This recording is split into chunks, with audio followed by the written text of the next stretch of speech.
அதிமுகவில் மீண்டும் பொதுக்குழு, செங்கோட்டையின் அதிரடி. மிக முக்கியமான ஒரு தகவல் ஒன்றை பார்க்க போகிறோம் நண்பர்களே.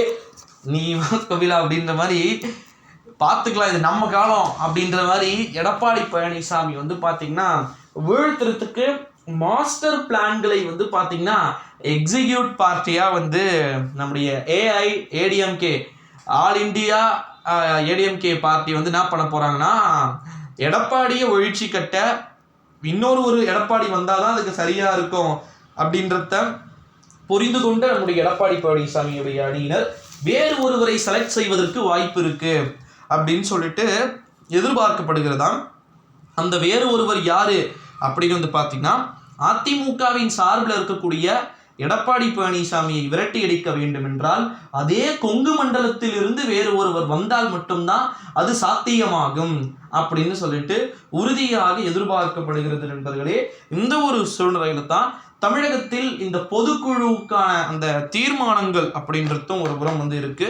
பொதுக்குழு அடுத்தடுத்த கட்டங்கள்ல எதை நோக்கிய நகர்வாக நகர்வதற்கு வாய்ப்புகளும் சாத்தியக்கூறுகளும் இருக்குது அப்படின்றதையும் இங்க நம்ம பார்க்க வேண்டிய ஒரு சில சூழல்கள்ல செங்கோட்டையன் நிச்சயமா எடப்பாடிக்கு எதிரான ஒரு திருப்பு முனையை ஏற்படுத்துவதற்கு வாய்ப்பு இருக்கக்கூடிய ஒரு நபரா நிச்சயமா மாறலாம் அப்படின்னு சொல்லிட்டு இங்க எதிர்பார்க்கப்பட்டு அது ஒரு பரபரப்பை ஏற்படுத்தி கொண்டிருக்கக்கூடிய ஒரு சூழ்நிலையிலே நண்பர்களே, செங்கோட்டையனுக்கு ஒரு வாழ்வா சாவா என்கிற ஒரு தேர்தலாக எடப்பாடி பழனிசாமிக்கு இது ஒரு வாழ்வா அல்லது சாவா என்கிற ஒரு தேர்தலாகத்தான் இது மாற்றப்பட்டு கொண்டிருக்கக்கூடிய ஒரு சூழ்நிலையிலே நண்பர்களே, நிச்சயமாக அதிமுகவை பொறுத்த வரைக்கும் மீண்டும் பொதுக்குழு அப்படின்றது கூடுவதற்கான வாய்ப்புகளும் சாத்தியக்கூறுகளும் இருப்பதாகவே நமக்கு தகவல்கள் என்பது வெளியாகி இருக்கிறது.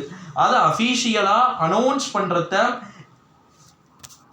A to Z பார்த்தீங்கன்னா நம்முடைய செங்கோட்டையன் போன்றோர்கள் பார்த்தீங்கன்னா களத்தில் இறங்கி வேலையை பார்த்தா மட்டும்தான் அது மேபி நடக்கலாம் அப்படின்றத இங்கே எதிர்பார்க்கப்பட முடிகிறது தான் நண்பர்களே. ஸோ இந்த ஒரு சூழ்நிலையில் தான் அதிமுகவில் மீண்டும் பொதுக்குழு அப்படின்றது தொடங்கிய வேலைகள் இருக்கும் என்றால் செங்கோட்டையன் போன்றவர்களுடைய நிலைமை என்னவாகும் அப்படின்றது இங்கே ரொம்பவே குறிப்பிடத்தகுந்த விஷயமாக பார்க்கப்படுகிறது அப்படின்னே சொல்லலாம். ஸோ அதிமுகவில் அடுத்தடுத்து நடக்கப் போகின்ற மாற்றங்கள் எதனை நோக்கிய நகர்வாக இருக்க வாய்ப்புகள் இருக்கும் அப்படின்றத எல்லாமே நம்ம A to Z ஒன்று ஒன்றா தான் அனலைஸ் பண்ண முடியும். ஓகேங்களா? அதிமுகவில் பொதுக்குழு அடுத்தது கூடுது, செங்கோட்டையன் அடுத்த லீடர்ஷிப்பில் ஏறுகிறார் அப்படின்னா அது கண்டிப்பாக ஒரு மாற்றத்தை நோக்கிய நகர்வாகவே அது இருக்கலாம் அப்படின்னு சொல்லிட்டு எதிர்பார்க்கப்படுகிறது அப்படின்னு சொல்லலாம் நண்பர்களே. ஸோ அதனால் வெயிட் பண்ணி பார்க்கலாம். இந்த வீடியோவை உங்கள் ஃப்ரெண்ட்ஸ் அண்ட் ஃபேமிலி எல்லாருக்குமே பார்த்தீங்கன்னா மோஸ்ட்லி ஷேர் பண்ணிக்கோங்க. நன்றி.